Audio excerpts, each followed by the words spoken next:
The alarm screamed through the halls of the Galactic Council's military headquarters. Red lights flashed on every wall as Admiral Zixthara stared at the massive screen showing the outer rim of their galaxy. 3 bright dots that had been there. Most powerful fleets were now gone. Just gone. "How many ships did we lose?" she asked, her voice shaking. "All of them," replied Commander Veltar, his blue skin turning pale. "The Vorthic horde destroyed everything. Over 15,000 soldiers. Gone in 2 hours." Admiral Zixthara had seen many battles in her long life. She had fought pirates, rebels, and countless enemies, but nothing like this. The Vorthic were different. They were not just soldiers or raiders. They were destroyers. They ate entire worlds and left nothing behind. "Show me the battle recordings," she ordered. The screen changed to show the final moments of Fleet Alpha. The Vorthic ships looked like giant black insects with sharp points and glowing red eyes. They moved fast and attacked without mercy. The Council's advanced shields and weapons meant nothing to them. The Vorthic swarmed over each ship like hungry beasts. "They fight like animals," whispered General Claxmore, his forearms shaking. "No strategy, no honor, just pure violence." "Admiral." Zixthara watched as a Vorthic boarding party tore through the hull of the flagship Starlight. The alien creatures inside were twice the size of most Council species. They had thick black skin, sharp claws, and rows of teeth that could cut through metal. They moved through the ship's corridors, killing everything they found. "How long before?" "They reached the core worlds?" she asked. 6 days, Veltar replied. "Maybe less if they don't stop to feed." The room fell silent. Everyone knew what feed meant. The Vorthic didn't just kill their enemies. They ate them. They consumed entire populations, leaving behind empty planets covered in bones. "We need reinforcements," General Claxmore said. "Call in every fleet, every ship, every soldier." "We already did," Admiral Zixthara replied sadly. "What you saw was our reinforcements. The Vorthic destroyed our best fleets like they were nothing." Commander Veltar stepped forward. He had been studying battle reports for hours, looking for any weakness in the enemy. "Admiral, I have an idea. It might sound crazy, but we're out of options." "Speak," she ordered. "What about the humans?" The room erupted in angry voices. Several officers began shouting at once. "Humans? Those primitive creatures? They barely have space travel. They're soft and weak." Admiral Zixthara raised her hand for silence. "Explain, Commander." Veltar activated a small screen showing files about Earth and its people. "The humans are new to the Council. They only joined 5 years ago. But their history is interesting. They have fought more wars than any other species we know.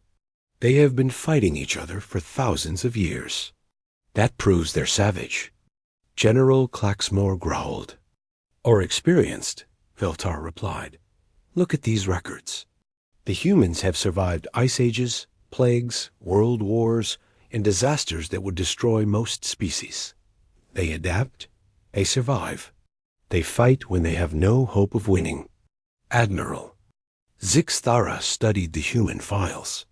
She saw images of their soldiers in different conflicts. They looked small compared to most alien warriors, but something in their eyes caught her attention. These humans had seen terrible things and kept fighting. "Their technology's primitive," she said. "Yes, but they have something we've lost." Veltar explained. "They remember how to fight without perfect weapons or shields. They use tactics that don't depend on technology. They improvise. They never give up." "You want to send primitive humans against the Vorthic horde?" General Claxmore laughed. "The same horde that destroyed our best fleets?" "I want to send experienced warriors," Veltar said firmly. "Look at their military records. Some of these Humans have been fighting for 30 or 40 years. They've seen every kind of battle. Desert wars, jungle wars, city wars, space wars. They know things our military academies don't teach. Admiral Zixthara was desperate. The Vorthik were coming, and she had no way to stop them. Traditional tactics had failed completely. Maybe it was time to try something different. What kind of humans are you talking about? She asked. Veltar pulled up more files. Veterans. Old soldiers who have survived multiple wars. I've been reading about a group of them. Elite fighters who specialize in impossible missions. They're led by someone called Colonel Jake Morrison.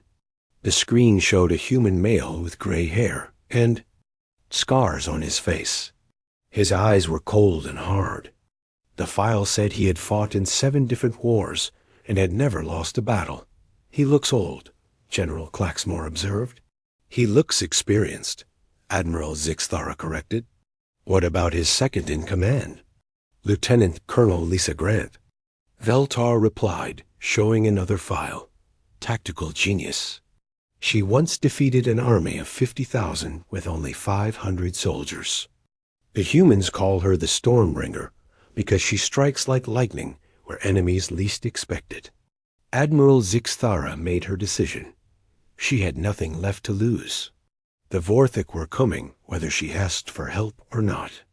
Maybe these battle-scarred humans could find a way to fight that the Council had forgotten. Send the message, she ordered. Ask Earth for their most experienced soldiers. Tell them what we face. Tell them we need warriors who know how to fight when defeat seems certain. How many should we request? Veltar asked. Admiral Zixthara looked at the empty space where her fleets used to be. As many as they can spare. If we're going to die fighting the Vorthik, at least we'll die learning something new. The message went out across space toward the small blue planet called Earth. It carried the desperate hopes of an entire galaxy. Soon they would discover if human warriors were truly as dangerous as their reputation suggested. The transport ship USS Defiance came out of hyperspace near the Galactic Council's military headquarters. It was not an impressive ship by alien standards. The hull was scarred from many battles, and the weapons looked old compared to Council technology. But inside the ship were 50 humans who had answered the call for help. Colonel Jake Morrison stood at the front of the transport bay as the ship docked. He was 55 years old with gray hair and tired eyes, but his back was straight and his voice was strong. Next to him stood Lieutenant Colonel Lisa Grant, a woman with short brown hair and quick, intelligent eyes that missed nothing. Listen up, Morrison said to his soldiers. We're about to meet aliens who think we're primitive savages. They're probably right about the primitive part, but they're wrong about us being weak. Show them respect, but don't let them push you around. We're here to do a job. Sergeant Major Tony Rodriguez nodded from the back of the group. He was a thick-built man with dark skin and hands that could crush steel. Next to him stood Captain Amy Watson, a tall woman with blonde hair who had survived 3 different wars. Master Chief Pete Sullivan cleaned his rifle one more time, his weathered face showing no emotion. The airlock opened, and the humans walked into the alien station. The corridors were huge and filled with creatures from across the galaxy. Some looked like giant insects, others like walking trees, and some like nothing the humans had ever imagined. But Morrison's soldiers didn't stare or show fear. They walked like professional soldiers entering a new base. Admiral Zixthara waited in the main briefing room with her staff. She was nervous. The human ship looked so small and weak compared to the massive council vessels. When the humans entered the room, she was surprised by how ordinary they looked. These were the legendary warriors she had heard about? Admiral, Colonel Morrison said with a respectful nod. I'm Jake Morrison, commanding officer of this unit. This is Lieutenant Colonel Lisa Grant, my tactical officer. We understand you have a problem with something called the Vorthic Horde. General. Claxmore laughed, his forearms waving dismissively. A problem? These creatures destroyed our 3 best fleets in 2 hours. They have weapons that can cut through our strongest shields. Ships that move faster than our sensors can track. And you bring 50 humans with primitive weapons to help us? Morrison looked at the alien general without blinking. General, I've been fighting for 32 years. I've seen enemies with better weapons, better armor, and better technology than my soldiers. Most of them are dead now. Technology is nice, but it won't save you if you don't know how to use it. Show them the battle recordings. Admiral Zixthara ordered. The room's lights dimmed, and the walls became screens showing the destruction of Fleet Alpha. The humans watched silently as Vorthic ships tore through Council defenses like paper. They saw the boarding actions, the slaughter, the complete destruction of advanced alien technology. When the recording ended, Grant spoke for the first time. "They're pack hunters," she said simply. "What?" Admiral Zixthara asked. "The Vorthic. They hunt in packs like wild dogs. Look at their attack patterns. They don't use formations or tactics. They swarm, overwhelm, and consume. Your fleets tried to fight them like civilized armies, but you can't use civilized tactics against animals." Commander Veltar leaned forward. With interest. What would you do differently? Morrison and Grant exchanged a look. They had been fighting together for 15 years and could communicate without words. "First," Morrison said, "we wouldn't meet them head-on in space battles. That's what they expect. That's what they're good at. We'd make them come to us on ground we choose." "Impossible," General Claxmore declared. "They move too fast. By the time they reach a planet, it's too late to evacuate." "Who said anything?" "About evacuating?" Grant asked. "You don't run from pack hunters. You trap them. You make them think they're winning. Then you hit them where they don't expect it." Staff Sergeant Mike Johnson stepped forward. He was a quiet man with pale skin and cold eyes who specialized in demolitions. "Ma'am, could you show us their ship designs?" The screens changed to show technical drawings of Vorthic vessels. The humans studied them carefully, pointing out details that the aliens had missed. "See here?" Captain Susan Barnes said, indicating a section of the hull. "These ships are built for ramming and close combat, but that means they have weak points, areas where the armor is thin to allow for flexibility. Their weapons are designed for overwhelming firepower at short range," added Lieutenant Colonel Danny Price, a thin man with sharp eyes who understood alien technology better than most humans. "But that means they're vulnerable at long distances, if you can keep them away." Major Carol Thompson, a red-haired woman who had led boarding parties on pirate ships, pointed to another section of the Vorthic designs. "Their internal layout is all about moving large numbers of troops quickly. That's good for assault, but terrible for defense. Once you get inside, they can't stop you." Admiral Zixthara felt a spark of hope for the first time in days. These humans were looking at the Vorthic ships in ways her best engineers had never considered. "What do you propose?" she asked. Morrison looked at his officers, then back at the alien admiral. "Give us a planet they want to attack. Something valuable. Enough that they won't bypass it. Let us prepare the defenses our way. Then when they come, we'll show them what happens when pack hunters meet persistence predators." "Persistence predators?" Veltar asked. Confused, Doc Grant smiled, and for the first time, it wasn't a pleasant expression. "Humans, Commander. We're not the strongest or fastest species in the galaxy, but we're the species that hunted mammoth to extinction with nothing but pointed sticks. We're the species that never stops coming. We don't give up, we don't give in, and we don't run away." General Claxmore shook his head. "This is madness. You want us to sacrifice an entire planet based on the theories of primitive humans? Not. Sacrifice, Morrison corrected. Defend. There's a difference. We're not asking you to trust us because we're advanced. We're asking you to trust us because we're experienced. We know how to fight when the odds are impossible, because that's the only kind of fight humans have ever known. Admiral Zixthara looked around the room at her staff. They had tried everything else. Advanced weapons, superior tactics, overwhelming numbers. All had failed against the Vorthik. Maybe it was time to try something primitive. Theirs is a planet, she said slowly. Kepler 442b. It's an agricultural world with 2 billion civilians. The Vorthik will definitely attack it. We were planning to evacuate. Don't evacuate, Grant said firmly. Give us 2 days to prepare, and we'll make the Vorthik wish they had never heard of humans. The room fell silent.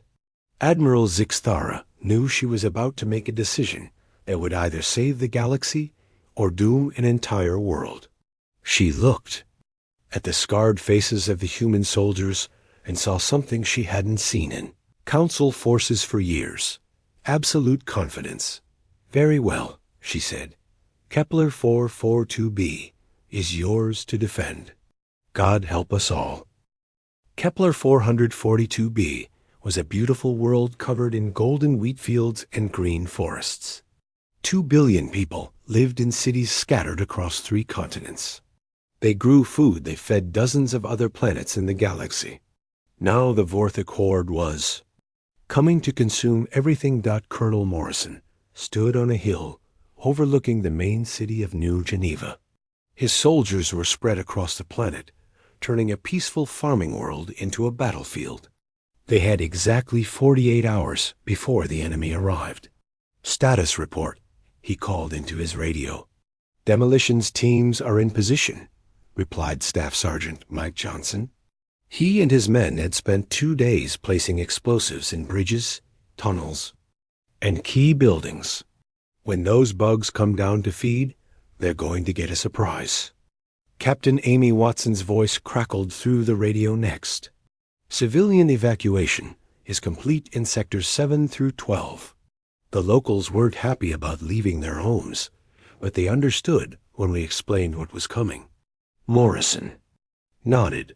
The aliens living on Kepler 442b were peaceful farmers who had never seen war. They looked like tall, thin humans with blue skin and large eyes. They called themselves the Kethmori, and they had been terrified when the human soldiers arrived. Lieutenant Colonel Lisa Grant jogged up the hill to Morrison's position. She carried a datapad showing troop movements across the planet. The Galactic Council thinks we're insane, she reported. Admiral Zixthara sent 6 messages asking if we want reinforcements. General Claxmore is convinced we're going to get everyone killed. What did you tell them? Morrison asked. To stay back and watch. They'll just get in the way if they try to help. This kind of fighting isn't in their training manuals. Morrison looked at his tactical display. Red dots showed where his 50 soldiers were positioned across an entire planet. By any reasonable standard, it was impossible. 50 humans against thousands of Vorthik warriors with superior weapons and ships. Any word from our special teams? He asked. Grant smiled. Major Carol Thompson took her boarding party up to the orbital defense platforms. She's been making modifications that the Council engineers are calling brilliantly insane. Lieutenant Colonel Danny Price has the local Kethmori militia learning some very interesting tricks. Morrison's radio buzzed. Colonel, this is Master Chief Sullivan. I've got movement in the outer system. Long-range sensors show Vorthik ships dropping out of hyperspace. How many? Morrison asked. 15 heavy cruisers, maybe 40 destroyers, and at least 100 boarding craft. Sir, that's enough firepower to crack a planet. Morrison felt the familiar calm that came before battle. He had felt it in the jungles of Southeast Asia, the deserts of the Middle East, and the frozen moons of Jupiter. The enemy was coming, and he was ready. All units, this is Morrison. Game time. Remember, we're not trying to win a fair fight. We're trying to make them pay for every inch. Make them work for it. Make them bleed. High above the planet, the Vorthik. Fleet moved into attack formation. The alien ships were massive and black, covered in spikes and weapons. They looked like the nightmares of a peaceful galaxy made real. On the lead ship, Warlord Kraithus studied the planet below. His species had conquered 100 worlds, and this one looked no different.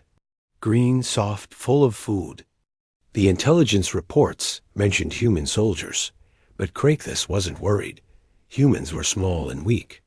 The Vorthik would eat them first. Begin the bombardment, he ordered. The first wave of Vorthik missiles streaked toward the planet's surface, but instead of hitting cities or military bases, they struck empty fields and abandoned buildings. The humans had moved everything valuable underground or away from obvious targets. Sir, his tactical officer reported, the surface targets appear to be decoys. We're not detecting the usual civilian populations. Kraithus snarled, showing rows of sharp teeth. Then we go down and hunt them. Deploy all boarding craft. Find the food and consume it. 100 Vorthik landing ships descended toward Kepler 442b like black rain. Each ship carried 50 warriors eager for battle and fresh meat. They expected to land, kill everything they found, and feast until their bellies were full.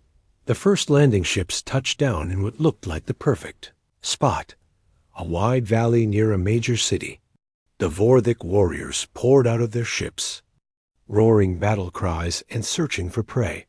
Staff Sergeant Johnson smiled from his hidden position in the hills above the valley.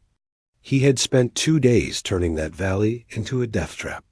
Explosives buried under the soil, hidden machine gun nests in the rocks, and carefully placed obstacles that would channel the enemy exactly where he wanted them. Fire in the hole. He whispered and pressed the detonator. The entire valley floor erupted in flame and smoke. Hidden explosives destroyed half the landing ships and scattered the Vorthik warriors. Before they could recover, machine guns opened fire from concealed positions in the hills. The Vorthik had never experienced anything like it. They were used to direct confrontation, ship-to-ship battles, and overwhelming their enemies with superior firepower. This was something else entirely. This was warfare by ambush and deception. In another part of the planet, Captain Susan Barnes led a group of Kethmori civilians who had refused to evacuate. She had spent 2 days teaching them how to fight like guerrillas instead of regular soldiers. Remember, she told them, you're not trying to win battles. You're trying to make the enemy waste time and resources. Hit them and run. Make them angry. Make them chase you into traps. When the Vorthik landed near the farming community of Green Valley, they expected to find helpless civilians hiding in their homes.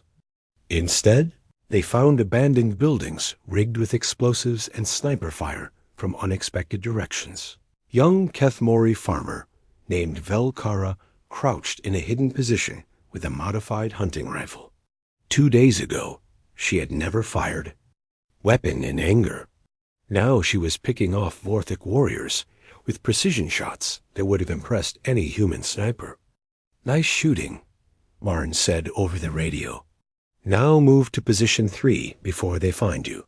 The Kethmori civilians melted away through secret tunnels and hidden paths that the humans had helped them prepare.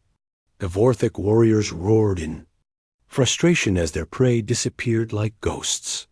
High in orbit, Major Carol Thompson and her boarding team had reached the Council's orbital defense platforms. These massive structures were supposed to protect the planet, but they had been designed to fight civilized enemies who followed the rules of war. The Vorthik don't follow rules, Thompson explained to the confused alien technicians. So we're going to modify these weapons to do things they don't expect. Thompson's team had spent 2 days rewiring targeting systems, overcharging weapon arrays, and preparing surprises that violated every safety protocol in the Council's military. Manual. When the Vorthic fleet moved closer to bombard the planet's surface, the orbital platforms suddenly came alive with weapons fire that shouldn't have been possible. Defensive lasers designed for long-range precision shooting had been modified for rapid-fire close combat. Missile launchers loaded with standard warheads now fired projectiles, packed with human-designed explosives that burned hotter and longer than anything in the Council arsenal. What are they doing? Warlord Kraithus demanded as his ships came under unexpected attack. Those platforms weren't armed with weapons like that. The humans have modified them somehow, his tactical officer reported. They're using the defensive systems in ways we've never seen. For the first time in his long career of conquest, Kraithus felt something he had almost forgotten: uncertainty. The prey was fighting back in ways that made no sense. They should have been cowering in terror, begging for mercy. Instead, they were teaching the galaxy's most feared predators what it meant to be hunted. Down on the planet's surface, Colonel Morrison watched the tactical display as red dots representing Vorthic forces began to move more slowly and cautiously. His soldiers were making the enemy pay for every advance, turning a quick conquest into a grinding battle of attrition. "Sir," Lieutenant Colonel Grant reported, "enemy casualties are running at about 60% higher than their projections. They're starting to slow down and regroup." Morrison smiled grimly. "Good. Pack hunters are dangerous when they're confident and moving fast. When they start to doubt themselves, they make mistakes. And when apex predators make mistakes, they learn what it feels like to be prey." The news of humanity's stand at Kepler 442b spread through the galaxy like wildfire. On dozens of worlds, people gathered around screens to watch the impossible battle. For the first time in galactic history, the Vorthic horde was not winning.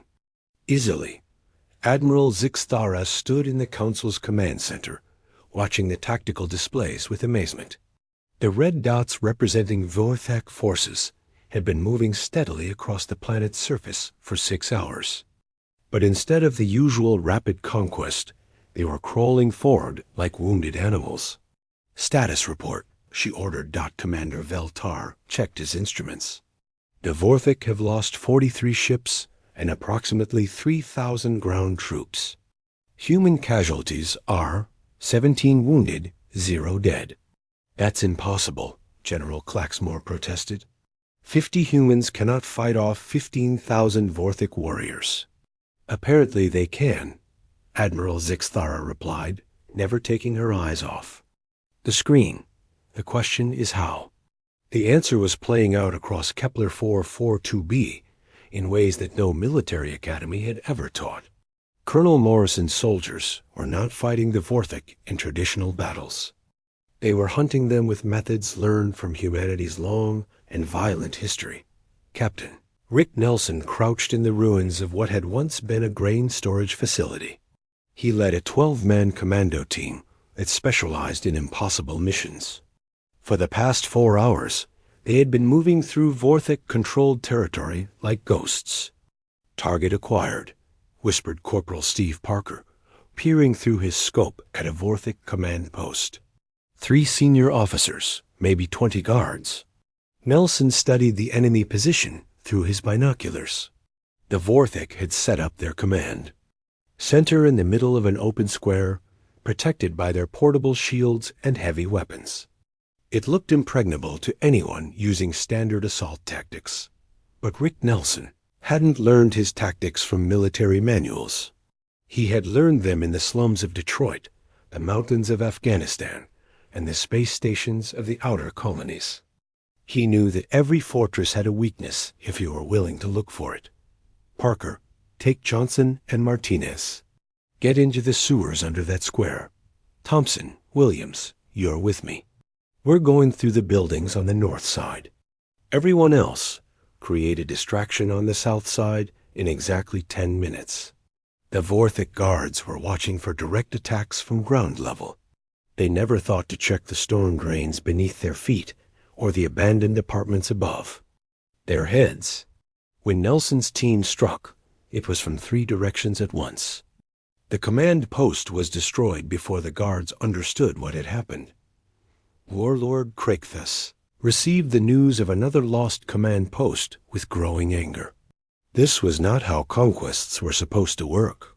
The prey was supposed to run, or fight and die quickly.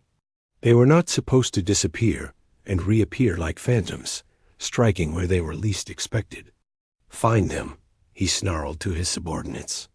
Use every scanner, every sensor, every hunter we have.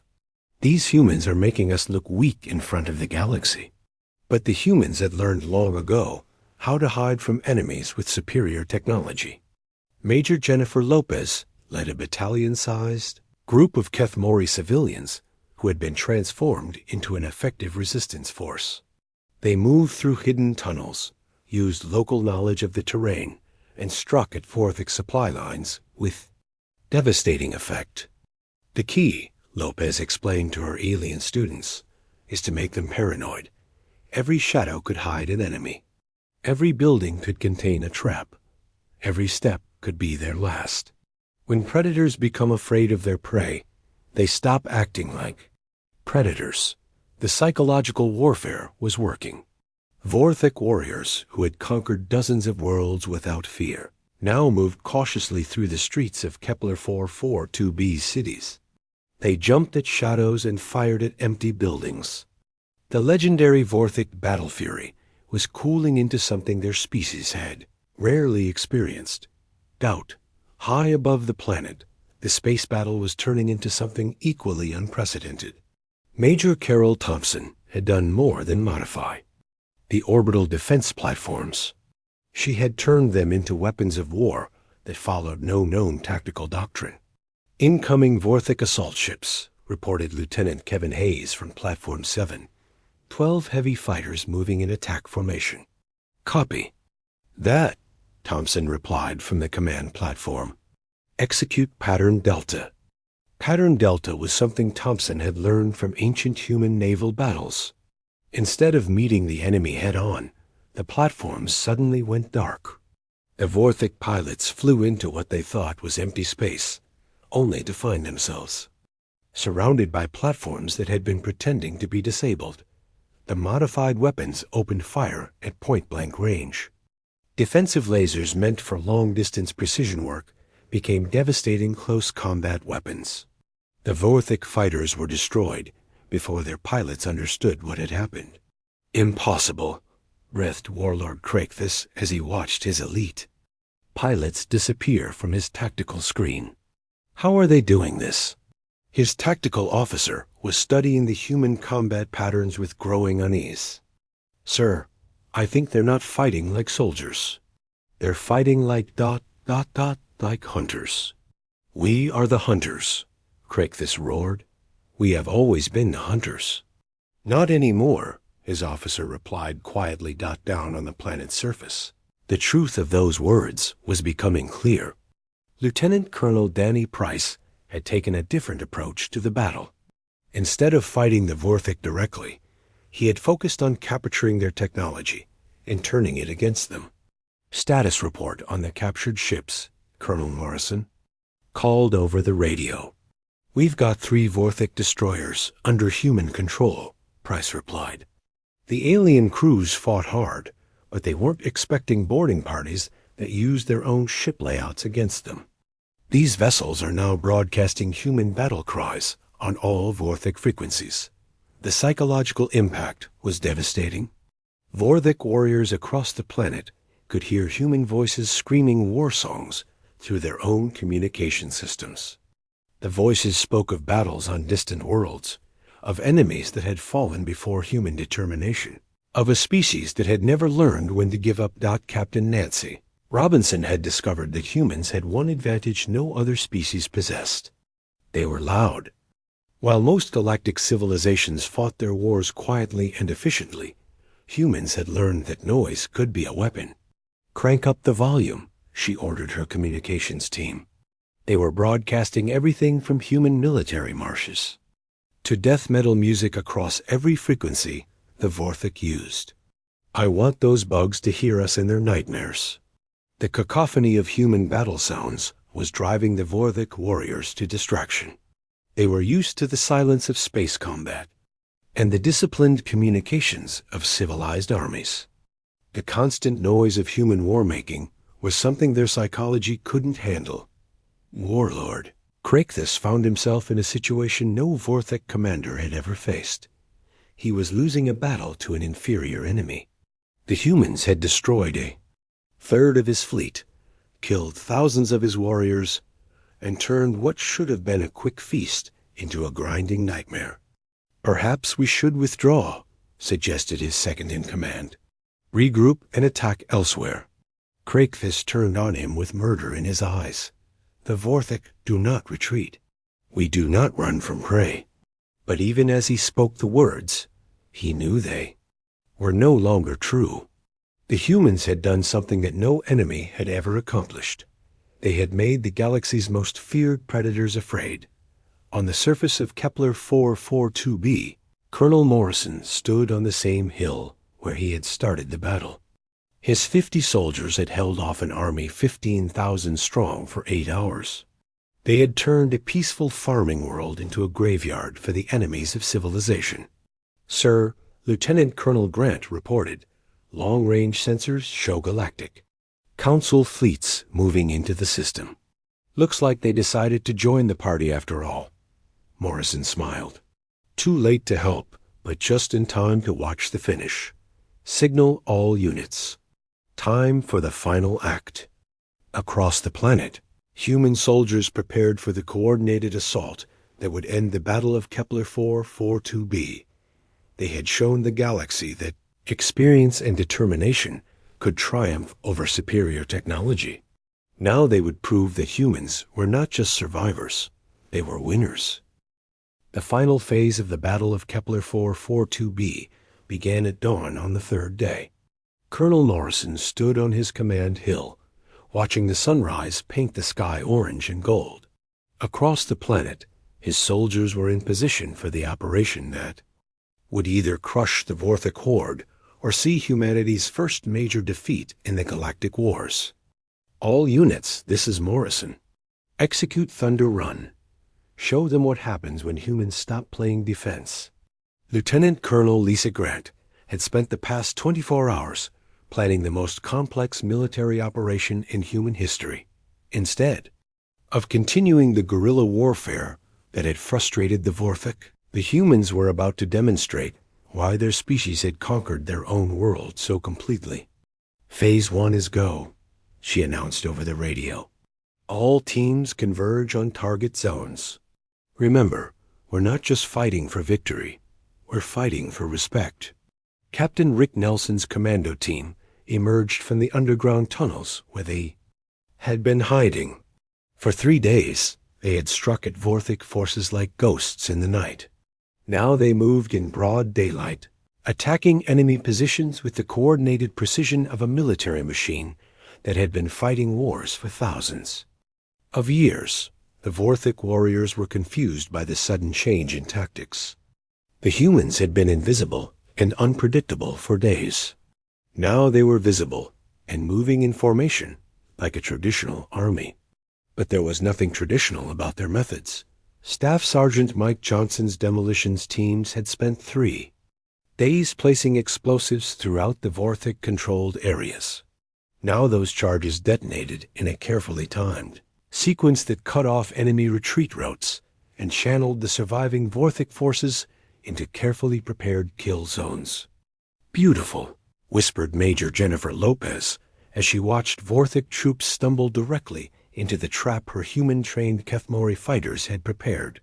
They still think like pack hunters, but we're teaching them to think like prey. High in orbit, Major Carol Thompson put the final phase of her plan into motion. The orbital defense platforms that had been modified beyond recognition suddenly revealed their true purpose.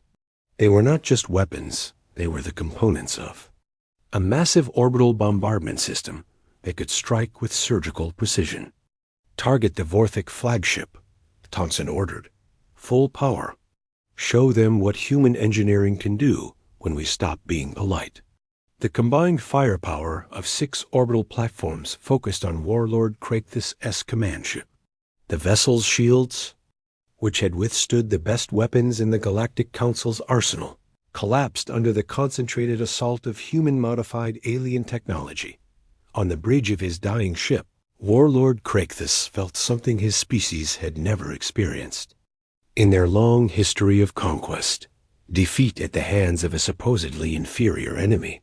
How? He gasped as explosions tore through his vessel.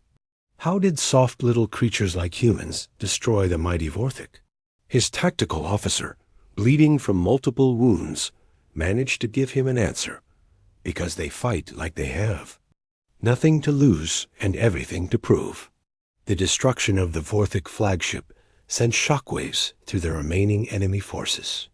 For the first time in their species' history, Vorthik warriors began to retreat. Not in good order, not as part of a tactical withdrawal, but in panic and confusion. Captain Amy Watson led the pursuit, her soldiers moving with the relentless efficiency that had made human armies feared on 100 worlds. Don't let them. Regroup, she ordered. Keep them running. Make them remember this day every time they think about attacking innocent people. The Galactic Council fleets that had arrived to witness humanity's destruction instead found themselves watching the impossible. 50 human soldiers had defeated an enemy that had terrorized the galaxy for centuries. Admiral Zixthara stood on the bridge of her flagship, staring at the tactical displays with disbelief. Commander Veltar confirmed those numbers. Confirmed, Admiral. The Vorthik horde is in full retreat. Human casualties, 37 wounded, 3 serious, 0 dead.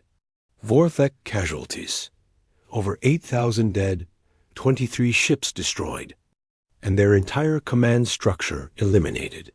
General Klaxmore, who had mocked the humans 3 days earlier, could only stare in silence.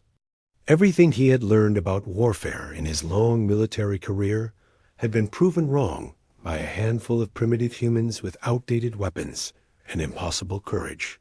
Kepler 442b, the last Vorthik forces were surrendering or fleeing to their remaining ships. The planet that was supposed to be consumed by the galaxy's most feared predators was instead free, and Whole. Colonel Morrison walked through the streets of New Geneva, where Kethmori civilians were emerging from their shelters to see their world. Saved, the tall, blue-skinned farmers looked at the scarred human soldiers with something approaching religious awe. "How can we ever thank you?" asked Elder Velinara, the leader of the Kethmori Council. "You saved our entire world with just 50 soldiers." Morrison looked tired but satisfied. "Ma'am, we didn't save your world. We just showed you how to save yourselves. Your people fought alongside us. They learned that courage doesn't come from having the best weapons. It comes from having something worth protecting." Lieutenant Colonel Danny Price approached with a datapad full of reports. "Sir, we've got delegations from 12 different species requesting military advisors. The Regellian Defense Corps wants to completely restructure their tactical doctrine. The Centauri Federation is asking if we can train their special forces." Morrison nodded. He had expected this. Word of the human victory would spread throughout the galaxy, and everyone would want to learn the secrets of human military success.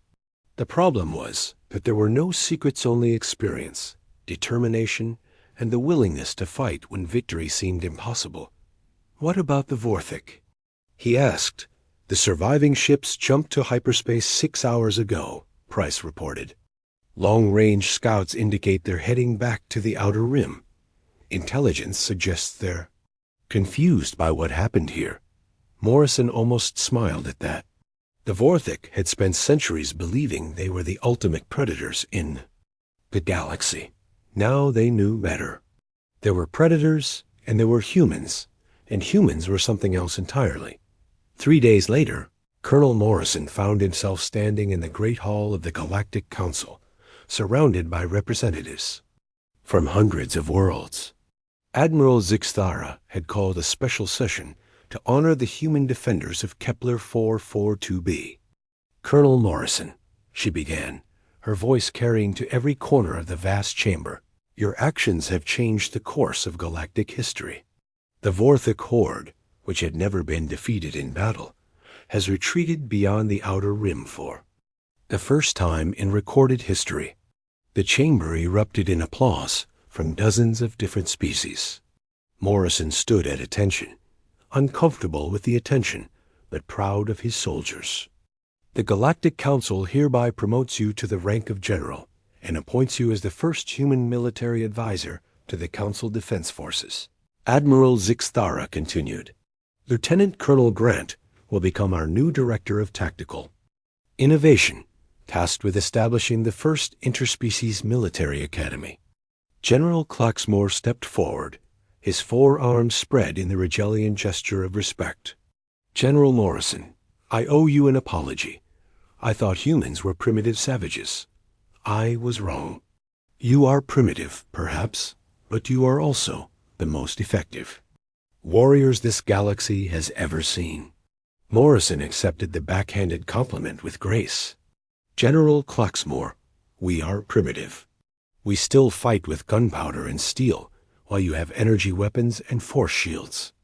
But we've learned something that advanced civilizations sometimes forget. Wars are won by soldiers, not by technology." In the months that followed, human military advisors spread throughout the galaxy. Sergeant Major Tony Rodriguez established training centers on 6 different worlds. Captain Susan Barnes taught advanced guerrilla warfare to species that had never heard of such tactics. Master Chief Pete Sullivan showed alien naval forces how to fight boarding actions with knives and determination. When their fancy weapons failed, the transformation was remarkable. Species that had been helpless against the Vorthic began to develop confidence and fighting spirit. The galaxy's military doctrine shifted from reliance on superior technology to emphasis on training, morale, and tactical flexibility. A year later, when the Vorthic made their inevitable return, they found a galaxy that had learned to fight back. Human-trained forces met them at the border systems with tactics that combined alien technology with human determination. The Vorthic discovered that their prey had become predators. The final battle of the war took place in the same system where it had begun, Kepler 442b. But this time, the Vorthic faced not just 50 human soldiers, but an entire galactic alliance that had learned to fight like humans. General Morrison stood on the bridge of the flagship UG Defiance, watching as combined fleets from dozens of worlds moved into battle formation. His original 50 soldiers had become the core of a military revolution that had changed the galaxy forever. "Sir," reported Admiral Lisa Grant, who now commanded the largest fleet in galactic history, "all units are in position. The Vorthic are outnumbered 3-1 and facing enemies they no longer understand." Morrison nodded, then opened a channel to every ship in the fleet. His words would be recorded and remembered for